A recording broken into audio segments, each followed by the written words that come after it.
Kevin Stefanski, coach of the Cleveland Browns, coming off of a win over the Tampa Bay Buccaneers.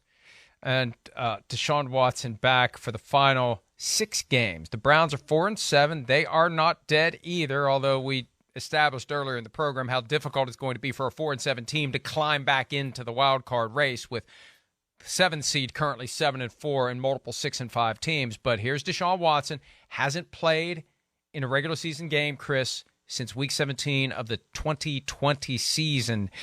Will he be rusty? How can he not be? He looked a little rusty in that Jaguars preseason game where we saw him for a little glimpse, but he's the guy starting this weekend at Houston, back to Houston. I knew it would be this way.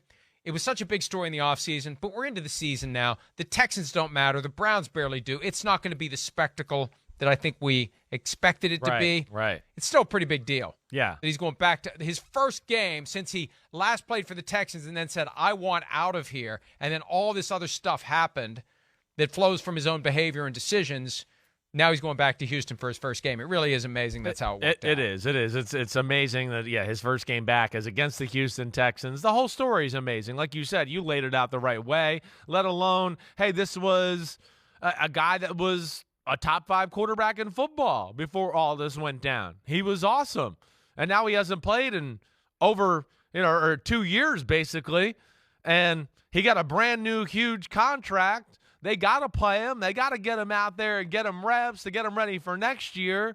I mean, there's just a lot of craziness about this conversation. And even though it doesn't maybe have quite the luster I thought maybe it would be, it's still a pretty remarkable story. I think the good thing is for the NFL, Mike, that there's a lot of other good games this weekend, too, that will take the attention away from this game to where it doesn't become the top story in the sport on Sunday.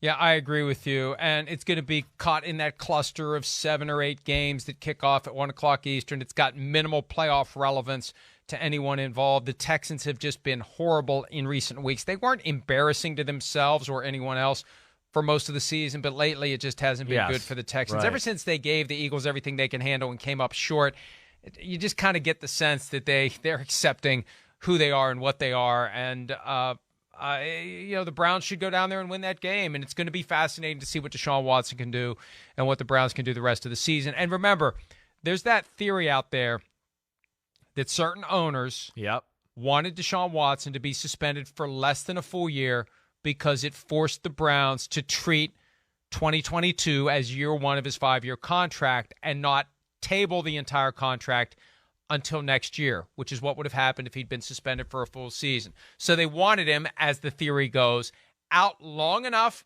to screw up the Browns season. So they can't get the use out of him, but they still have to check the box on year 1 of the 5-year contract. And probably at 4-7, as we've established, again, with everything else happening in the AFC, it's going to be a tall order for the Browns. They're going to have to run the table and hope for some help. And I think it's going to be very hard for Deshaun Watson to come from not playing at all, Chris, since January of 2021 to going 6-0. Yeah. With the Browns, given their schedule. I just don't see it happening. But, hey, crazier things have happened this month. No, I don't either. But, you're right. Crazier things have happened. I didn't expect them to beat Tampa Bay last weekend, really. I mean, again, I thought, damn, Tampa went to Germany, looked good against Seattle. Here they go. They're going to start to put it together. Cleveland kind of makes some magic happen late in the football game and wins it. But yeah, I have a hard time thinking they're going to run the table. There's no doubt. They've been all over the place a little bit. But this is a great start, a great team to start, against if you're Deshaun Watson and get your feet wet and get back to football. I mean, you said it. Houston's defense stinks. And, I mean, I don't know, Mike. I feel like confident that you and me as a back, as a running back duo, we might be able to get 100 yards against the Texans defense if we just have a pretty good O-line. It might be tough, but I think we might be able to do it. I mean, so he's going to get a game this week where they're going to have to go so absurdly all in to stop the run that he's going to get a lot of easy looks and get back in rhythm that way, and they're not going to have to rely on him to do too much. And it's really just what the doctor ordered for as far as him and his situation. But, yeah, running the table, I don't see that. Gale Sayers once said, I only need 18 inches of daylight. I would probably need a little bit more than 18 inches. Yeah, you do. You do. But you're playing the Probably- Texans. I There's a lot probably of need runs that have closer to more than 40. 18 inches of daylight. That's for sure. Hi, it's Mike Florio. Thanks for watching PFT on YouTube. Hit subscribe for the latest news and analysis from Pro Football Talk.